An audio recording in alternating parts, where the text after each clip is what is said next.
ह्या दात टोकराच्या काड्या त्या तुम्ही दुसऱ्या लाकडाच्या कुठल्या बी काड्या घ्या तरी चालतंय.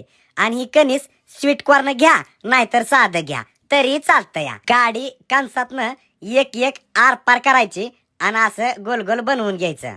गॅस पेटवून एका बघुल्यात पाणी गरम करायचं आणि त्यात ती कणसं टाकायचे. वरनं थोडं मीठ टाकायचं, उकडून घ्यायचं, त्यातलं पाणी सगळं वतून द्यायचं. कॉर्नफ्लॉवर 2 चमचे टाका, हळद टाका, मीठ टाका, चटणी थोडी टाकायची, लय लागत असेल थोडी जास्त टाका 1 चमचा. आणि चांगलं अलगद अलगद अलगद अलगद चमच्यानी कालवून घ्यायचं. आणि आपल्याला तेलात एक एक एक एक तळून घ्यायचं आणि चांगलं वाढून तळायचं. फक्त लय काळं करायचं नाही बरं का.